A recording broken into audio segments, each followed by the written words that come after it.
This is episode number 44 of the Coarse Grind Podcast, and this is an extremely special episode to me. First of all, there's no written intro. You know how I typically prefab my intro out the wazoo. I have not done so tonight because of what a special interview it is to me, and there's so much behind it. So just to give you a bit of a background, you know, it's a great thing when this show leads me to people who I can share an interest with. And it's even better when, you know, we might even become acquaintances, let alone friends. But I can say without a shadow of a doubt that tonight's guest and the reason and the outcome we have to celebrate with this episode is about as near and dear to my heart as is humanly possible. I don't want to give too much away just because I want this to be more of a discussion, more of, you know, just us hearing what's happened and what can happen and what will happen. But suffice it to say,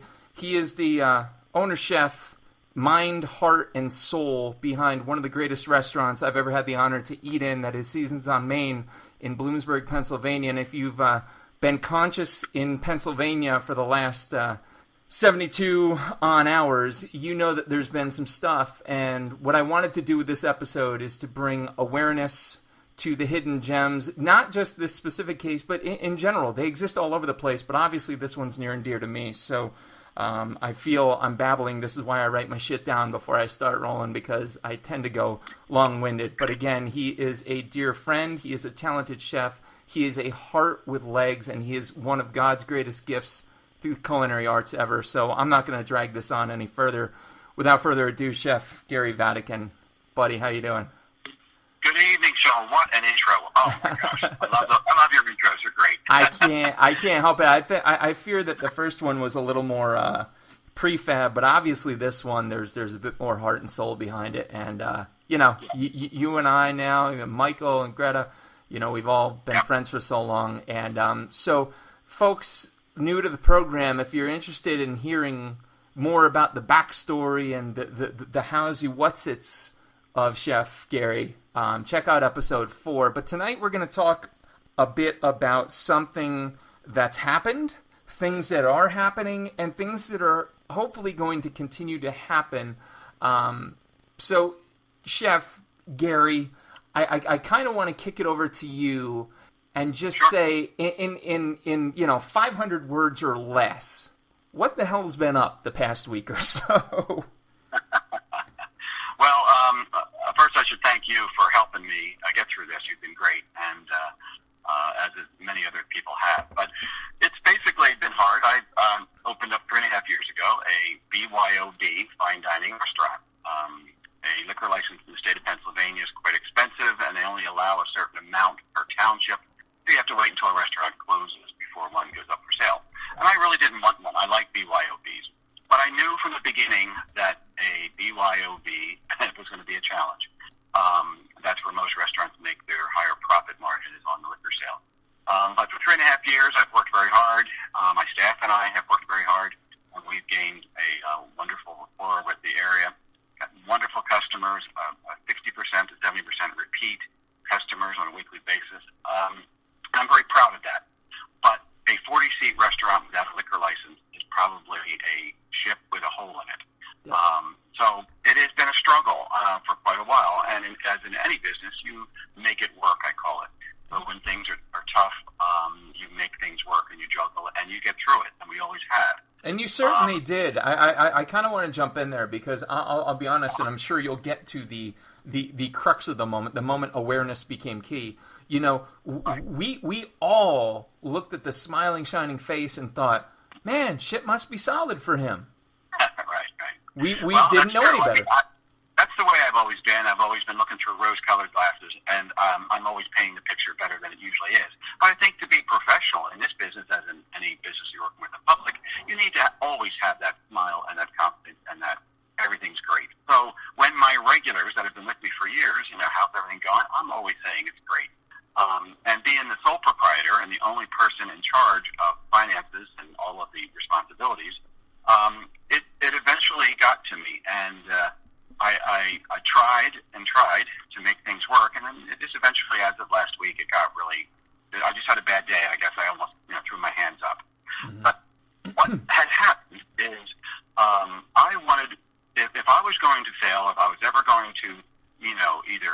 restaurant or do something drastic and make a change, which, believe me, I don't want to do because it's my baby. Sure. But I wanted the customers to hear it from me. I didn't want, a for sale sign in a picture in a newspaper one day, or a for sale sign in the window, or maybe a tax lien, or I'm late on my sewer bill or something. I didn't want that to be an indication that I was struggling. I wanted them to hear it from me because they're like friends. So I tried to think in the last couple of months how I would do that. I certainly didn't want to go table by table to say, hey, I'm struggling. Yeah. How was your dinner? And by the way, I'm struggling. This might be your last. Right. I didn't want to do that. I wanted to make it more personal. So I originally thought of putting it in the newspaper, or local paper, which everyone reads. But they sometimes, if they twist the word that I might have said, it might not come out right. And it's just typing on a paper. So I had the great idea Wednesday morning. Wednesday morning was tough. A lot of bills and mail, and it was just a hard morning. And I thought, well, why don't I just do a short video and post it on my webpage, or on my Facebook page, I should say, the social media Facebook page, Seasons on Maine. Mm-hmm. And I thought, my customers are always looking at my menu, which is always changing, but they'll see that and they'll understand, and then they can bring it up to me when they come in at their own convenience. Right. That's what I thought. Now, that's what you thought was going to happen.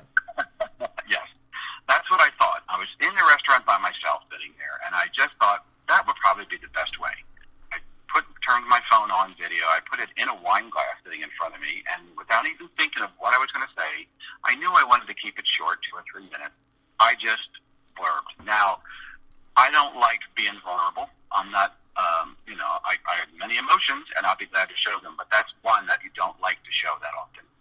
But that day, it was raw, and it came out, and I just basically, introduced to my customers that I was struggling, and that it was really very hard, and that if I was going to make any tough decisions, that they had to hear it from me first. Right. Well, that was it. It was like 10:30 in the morning. I turned it off. I didn't even look at it. I just made it, turned it off, put it in my pocket, and through the day, I kept thinking, should I or should I not, post this? Yeah. Well, by 6 o'clock at night, I was going through my emails, and I saw it, and I thought, oh, what the hell? I'll post it. Right. I did look at it once. I thought, it's okay, and I did put it on. I never told anyone, not even my partner. No one knew that I did that. Right. Now, let me ask you. Let me ask you before we take another step further. At that point, when you looked at it and you said, God damn it, I don't want to be vulnerable, but at the same time, this is an important message. I'm going to put it out there. What did you think was going to happen? Well, let me say what's funny. When I was looking at it, I have multiple dogs in my house.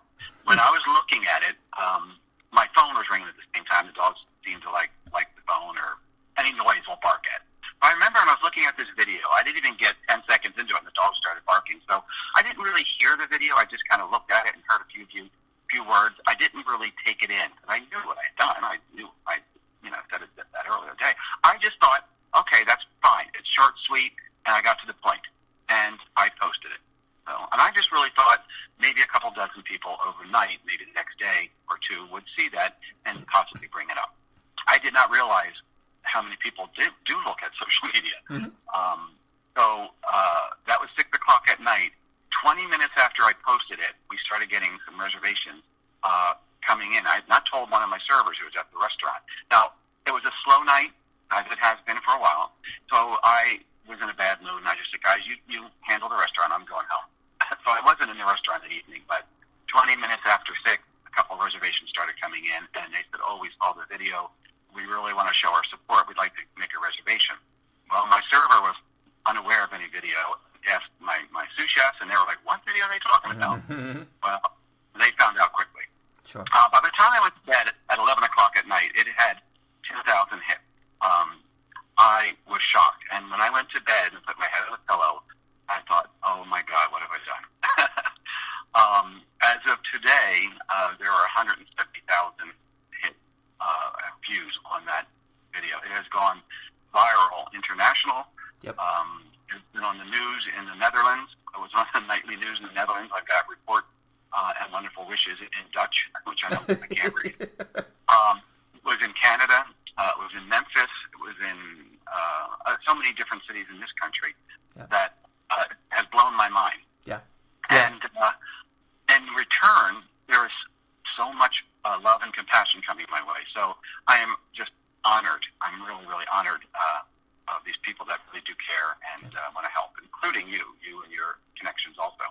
I know that I quipped the other night. Now, we had been planning on coming anyway, so that wasn't a sympathy reservation. I want you to know that. It wasn't a sympathy reservation at all. But we were planning on coming anyway. And, when I sat there in the aftermath of this, I thought, well, goddamn, if this isn't beautifully, wonderfully symbolic that my podcast was born in your restaurant. It was born there. The idea was born there. The message to Dakota Weiss, Sweet Fin Poke now on the West Coast, was composed there, and you were, one of the first and best episodes I ever did. And so it was so full circle. And so for me not to be involved, I'm like, there's no way in hell. I think my post was something like, no way, no how, I'm not sitting here on my hands. This is bullshit, blah, blah, blah, blah, blah, anger. But it was, so wonderful to see the outpouring happen, to actually ping some of the celeb chefs that I've had on, to get their awareness up. And, Betty Fraser sent her best, Art Smith sent his love to you. Chef Smith, I am just honored. I was actually in shock for the first day, the very next morning. The whole day I was in a fog because it was coming at me so fast and so much going on. All kinds of media and phone calls. I couldn't keep up. And a side effect of it was we were busy immediately, and that's not why I did that. Thursday was sold out. Friday, Saturday was the best weekend I've had in years. I hope that does continue, but that's not the reason I did that. I did not anticipate that outcome. But let's go back to why I got to that point. Yeah. I think it's very important that anyone listening to this that maybe in the same situation would understand. Being a small business, I opened up, I put everything I had into this business, did most of the work myself, and I don't have a large nest egg. I never really had a large nest egg to keep this running. I don't have any other investors. It's just been my dream, and it's just me. I don't have any wealthy family members, so that's fine. That's how I like it. As you probably know, I like to control things, so it is fine. And so I bear all of that. But I think having a fine dining, now let me also, before I say this, I chose fine dining in the town of Bloomsburg because I'm in the center of our university. Bloomsburg University is a Tier 2 college of 11,000 students, is in walking distance of the restaurant. And 6 miles down the road is a wonderful medical center called Geisinger that has grown immensely since I've lived here for 15 years.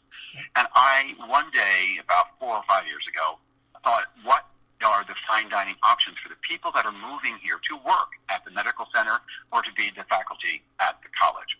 Now, I said there's 11,000 students. They're wonderful, most of them. There's a lot of restaurants and bars in the town cater to them. I did not want the 11,000 students. And if you're listening, I apologize. You're welcome to come in. I wanted the 22,000 parents, and I wanted the faculty that didn't have a choice of where to go for finer dining. So I really believe in my heart that is needed here, and it is growing. And I have grown each year. My sales have grown 18 to 20% each year. I'm loving that. But the problem is sustaining it.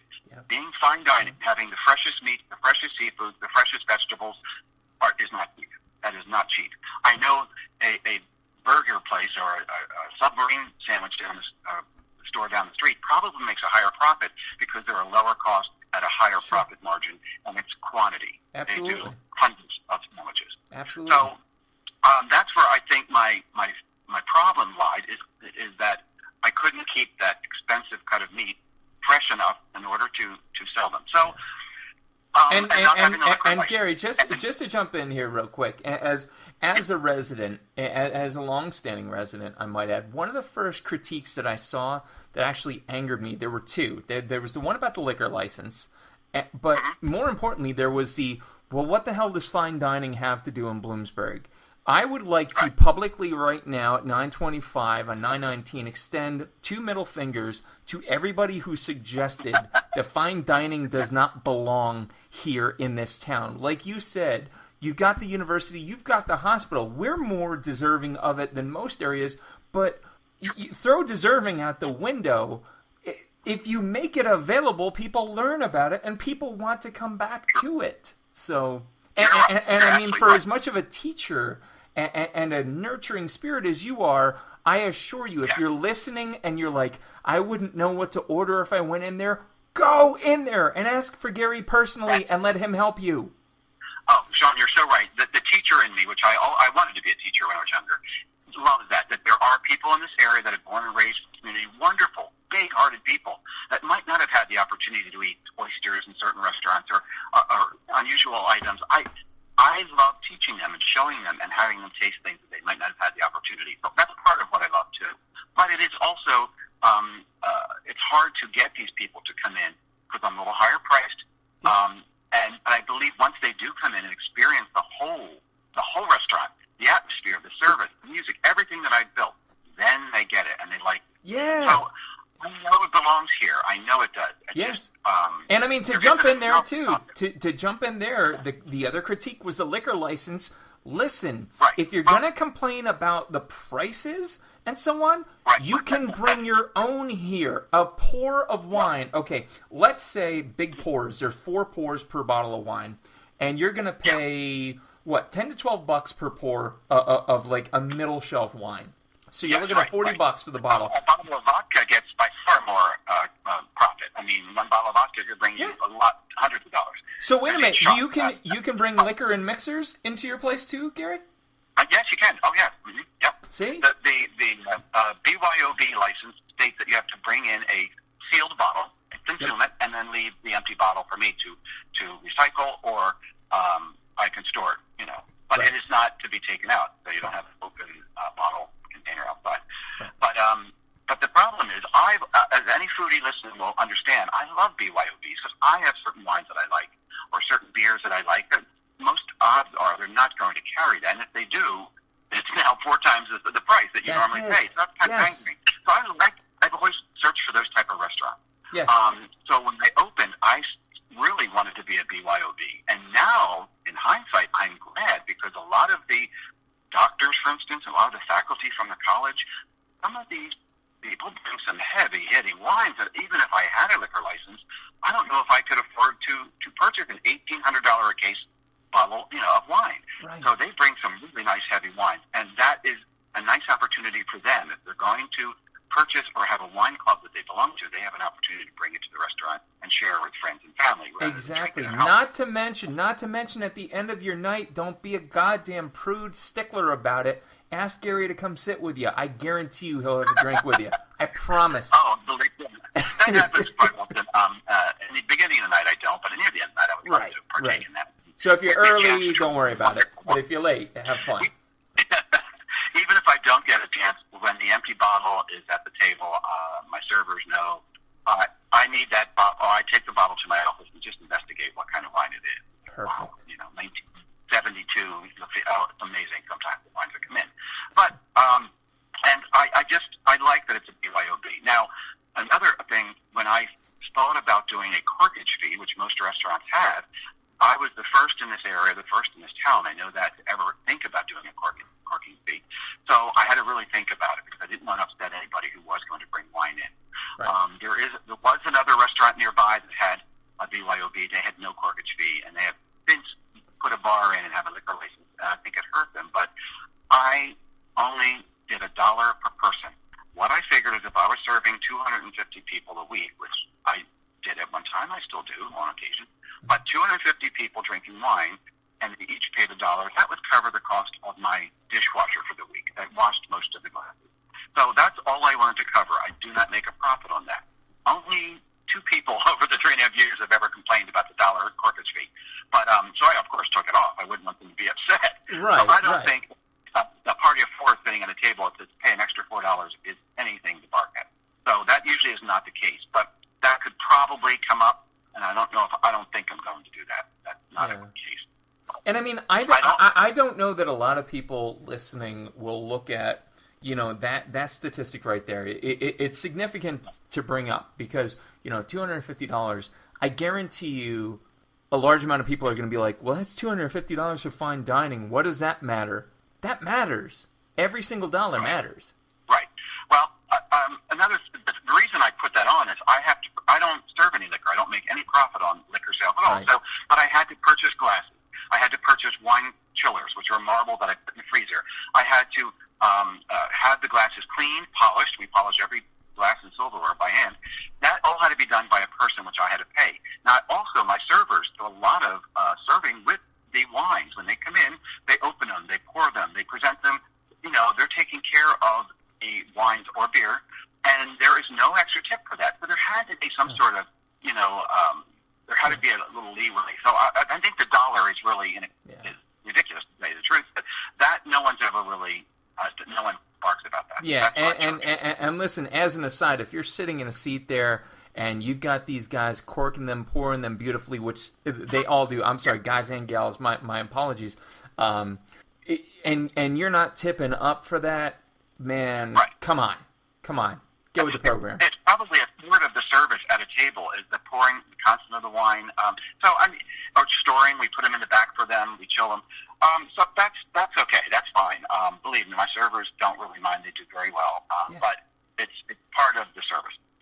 So that was a problem. Also, the taxes in our little town of Bloomsburg and the state of Pennsylvania are quite high for small business, and that caught me by surprise. I think I mentioned to you once before that I didn't realize when I opened that if a server has a very good night, and the more tips he makes, the more taxes I have to, because now all gratuities are claimed by the server. 80 to 85% of my sales are credit card sales, so they are traceable, and they have to be claimed. So if a gentleman just won at the racetrack today and he decided to, give my server a $1,000 tip because he feels, I have to pay the taxes on that $1,000 as salary for that employee. Sure. So the taxes are a lot higher than I ever anticipated, and that's been a problem keeping up. I have a mentality that I'm sure a lot of people can relate to. The end of the month, I take all my bills and I put them in order to what is most important to operate the very next day. So it is food, it is labor, it is electric, it is water, it is gas. All of those things have to be paid or you can't open the next day. It is insurance and taxes and all those other odd things that don't seem to be as important, that seem to go to the side, and that is wrong. I know that. But when you don't have enough to pay them all, what do you do? So that is the situation I have been in. Banks are not key to giving loans to restaurants. They seem to be a high risk. So it's very hard to get capital back when you lose it in a fine dining or any kind of restaurant or any kind of business, I should say. Yeah. So you want to be a restaurateur. So you want to be a chef owner. Yeah. Oh, but the weight on my shoulders and the sleepless nights don't compare to the joy that I have running this restaurant. I mean, I don't even work. It's like I live in the town and the restaurant's in the town 4 blocks away. I could skip to work. I'm so happy. But, I love it. But it is still a stress that I do not like, is having to owe. And it's just really hard. And I get backed into a corner. I don't know how to get out of it. Like I said, I sold my car many months ago. I didn't need it. I sold it so I could run the restaurant. I got married 2 years ago. All of the funds, all of the gifts that I got, all the cash gifts went into the restaurant. Never took a honeymoon. I mean, it's my love. It's, I have 2 loves. So, well, and I had to care about and that. I mean, so that's how it is when you're in business. You have to sacrifice. Sure, so, right there as a fan and as a guest and as a friend, that's why it wasn't a question, and I don't think it's been a question mark to anybody who's been here before, like how dedicated you are, how into it you are. I mean, this is your life, man. This is it. And so when you put that 3 minutes of honesty out there, which, I know actually the night of, I think that was a Thursday night. Yeah, because I was a little rough around the edges for my Friday morning meeting because of my late night with you closing down the restaurant. That 3 minutes of honesty is more honesty than you're going to see from so many people, and so heartfelt. Like, you had to be a cold-hearted son of a bitch to turn your back at that moment and say, "Oh well, sucks to be him." Right. I didn't want it to be a cry for help. It ending up to be that. It was a frustration. Yeah. Not knowing and just starting to. I felt like I wanted to open my heart a little bit to my customers, to what I was going through. Well, I didn't realize overnight that it was like open heart surgery, ripping my chest wide open. That's okay. I'm okay with that. I mean, at first it was really uncomfortable, but I'm okay with it now. It's out there, and that's okay.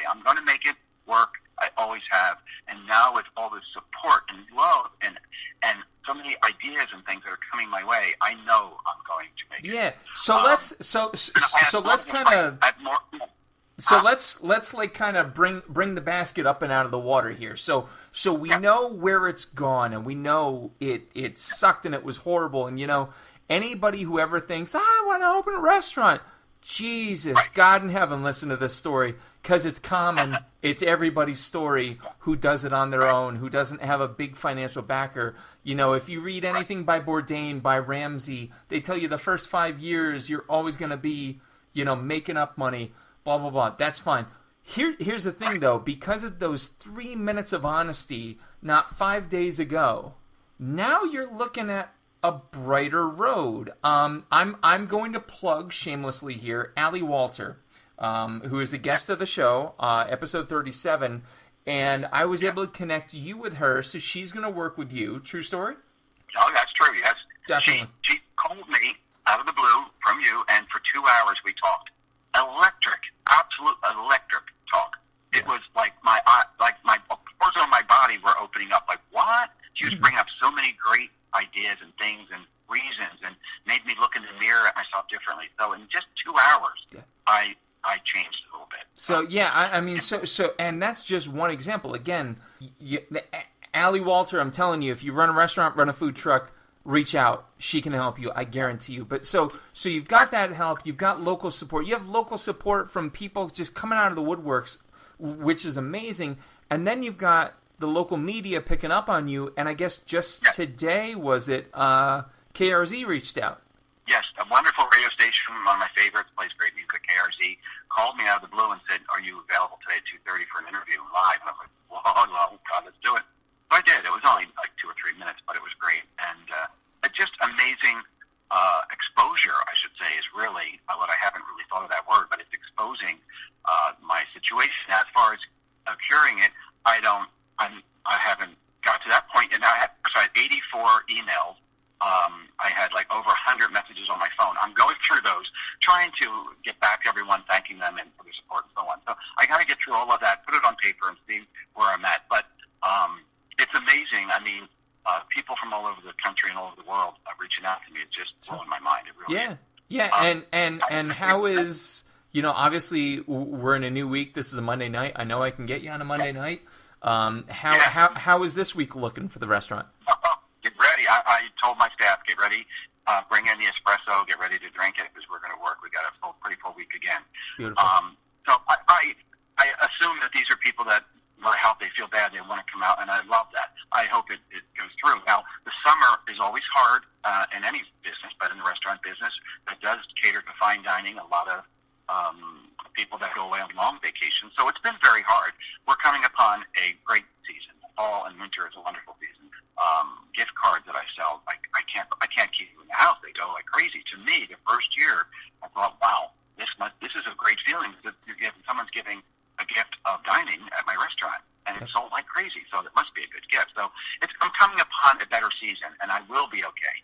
But I have to tell you this: Saturday night, as busy as I got, we were all surprised how busy we were. We weren't prepared, but we got ready. I got the troops together. We got it together. It was wonderful. We had a great weekend. But in the middle of the evening, I walked up to the front desk, and through the door came a college kid or a young kid at the time, and he said, "Could I speak to the owner?" He went, "Oh, I recognize you." And I said, "Excuse me." He said, "I am a president of a fraternity here at the college, and my brothers and I saw your video." Every time they say that, I think, "Oh boy, I got to apologize to them." He said, "And we were so moved that we, the 50 of us, would like to offer you free help for the rest of our semester. We will wash dishes, we'll paint, we'll clean, we'll do whatever." That broke me, because I have been holding all these emotions up. I just could not believe what I was hearing. He said, "Really?" He said, "Yes, we would love to help you in this community." So I had to excuse myself, go in the back, and just compose myself. But yeah, I'm going to talk to them this week. He has a whole crew of accountants and different students that want to help me in every way, and I am so honored. Beautiful. That's wonderful. Beautiful. I'll feed them the best food I can give them, but yeah, I may cash in on some of that. They may help me, I'm sure. Yeah, and I know I know I reached out to you with my accounting guy, but I'm safe to assume it wasn't my fraternity. Shame on you guys. I don't know. But they were sociology majors, I know that. Oh, right on. Okay. I'm going to talk to him either tomorrow or Wednesday. Beautiful. But I mean, it's that type of thing. Now, I've always taken pride to try to do the best wherever I live, to give back to communities and be a good person all around. I've always tried to be that. There weren't many people that I think that were like that. I was surprised how many people do give back and care and out of the kindness of their heart. It's amazing. So I'm just blown away, absolutely blown away. So to make that story as short as possible, I am going to survive. I'm not going to sell the place. If anyone was afraid I was going to give up, I'm not. It's just sometimes you have a weak day, and it just needs a little kick in the butt and a little love to kind of keep you back on track. But I'm going to do what I can to make as much as I can. I'm going to go back to selling my soup outside. Grab-and-go soup and gourmet grilled cheese sandwiches will be on the street starting probably first week in October. I'm going to try to do more catering, which I love. So we're going to do it. We're going to make it happen. And the best part of it all, Gary, is that we are all going to be right there with you doing it.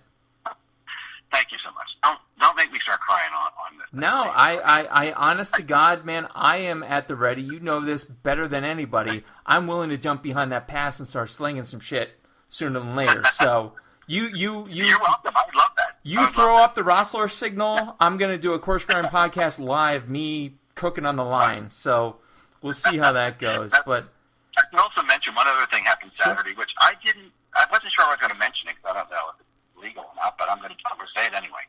I was packed. Every table was booked. I was beaming from ear to ear. And two couples came in. Each couple had a bottle of wine. So I asked their reservation. They said, "Oh, we don't have a reservation. We travel an hour and 20 minutes on the other side of Hazleton to come to dinner. We saw your video and wanted to come support you." And on the way up, my husband said, "Should we call?" And I kept saying, "No, he's slow. He's not going to meet." Well, I didn't have a table, and I didn't know what to do. And I had to turn them out onto the street, and I mentioned a restaurant down the street they could go to. But their big smiles turned into kind of bad looking, and as I was walking away, I looked out the front window there, and I could see them standing there looking at that. And I stopped, and I went, "Oh, my God, what am I doing?" I've always wanted to put a table in our kitchen. We have a beautiful, clean, big kitchen. I have said from the day I opened, it would be great to have a table right in the middle here watching us cook. I said, now is the time to do it. Goddamn right. I stepped out and be willing to dine with us in the kitchen and sit and watch us. They were so thrilled. They were the perfect people to do it. And I ran in, and within a matter of 4 minutes, we had a tablecloth, wine glasses, flowers on it, and everything, right in the middle of the kitchen. I told my whole crew, "Get ready, you're in for a treat." And we had a blast. They had the best time. So I just loved that came out of that desperate kind of feeling of not letting these people not dine here after an hour and a half, drive. So that worked, and I'm going to probably do it in the future. And I don't know how legal it is to serve in the kitchen, but I don't care. There weren't near any knives. There weren't near any flames. There were just one. You have a huge. One gentleman, he learned a lot. Yeah, I mean, you have a huge area right there. That's plenty to seat for. That's easy. So hey, you can do it next time you're in. I'll get you a table in the kitchen. You bet your ass I'm going to be doing that. You watch my waiters run around. I have a salad guy, as you know, is Mike, making the salads and being creative with dessert. It's wonderful to watch. So I love it. Anyway, I love it. But like I said, man, there's if you doubt anything in this world, never doubt this: that we are all behind you, and that those 3 minutes meant more to us as fans, as friends, as colleagues, as anything, you name it, than anything you could have done. And we as lovers of your restaurant could not thank you enough for those 3 minutes. It doubles back to you. I can't thank you enough for that. It means the world. It's so important to have that base of support. It is. If you don't have a investor, then good to have the support of people who love you. So, well, I'll tell you what, you've got it in spades, man. You've got it in spades, no question. I know, obviously now you're Mr. Busy Pants, so I mean, I gotta cut you loose, man. But I mean it. I mean it from the bottom of my soul, man. From episode 4 to episode 44, I truly adore and respect and admire everything you've done and everything you will do, and it'll be my honor to help you out if you should ever need it again. Thank you very much. I so appreciate it. I will, and I will always give back. I do everything I can to feed the hungry in our town. And he does, people. I mean, listen to that. This is the man who's putting Post-its on his window to feed the hungry when no one else in Bloom was doing it. So just think about that. I'll be doing it. I'll do it again this holiday. So I mean, I don't care if if I'm hurting, I'd rather help somebody else. That's what it's about. Wish everyone could be like that, and I'd be fine. I'll be good. You know what? I'm glad they're not, because it makes you amazing. So there's that. Thank you. There's that. So hey, I will cut you loose, because we could. I mean, I could sit here and dote on you all night, and you'd probably do the same just out of sympathy. I'd love it. Yeah. I mean, I think what's great is I needed it too. Thank you so much. Because it's been a hard couple of days for me mentally. So this has been great to go through this and to really hear it coming out of my mouth. I've been thinking it, but I haven't had a chance to really talk to anyone about it as much as you. So this has been great. It has been beyond a shadow of a doubt an honor to be there in as little as a bit part as I've had in it, because man, you've been running with it, but so help me God, your restaurant redefines what a restaurant should be. So with that moderately awkward segue in tow, we've got Seasons on Main, people. Check it out if you're in the area. I know I've got a bunch of e-learning guild people ready to check it out during next year's Penn State Web Conference. It's located at 10 West Main Street in Bloomsburg, PA 17815. Call 570-336-2790 for reservations. You need them. You need them now more than ever. And hey, just in case you're online, you're checking out, you're like, hey, how can I help? There's a GoFundMe out there for Seasons. Check out GoFundMe. Honestly, the way I found it, just Google GoFundMe and Seasons on Main. You'll find it. It's fantastic. It's doing well. And once again, my friend Gary, we love you to death, man, and we thank you for everything you've done. Thank you for the kind words, and from the bottom of my heart, I thank you. You got it. I so look forward to serving you again, my dear friend. You got it, brother. You got it, brother. Ladies and gentlemen, this has been episode number 44 of the Coarse Grind Podcast. Next time, it's going to be episode 45. Be sure to check out Cinematic Pig's Feet, my producer, Johnny Leland Robinson, a.k.a. the Reverend Johnny Lamoria. And, again, we'll catch you next time for 45. Take care.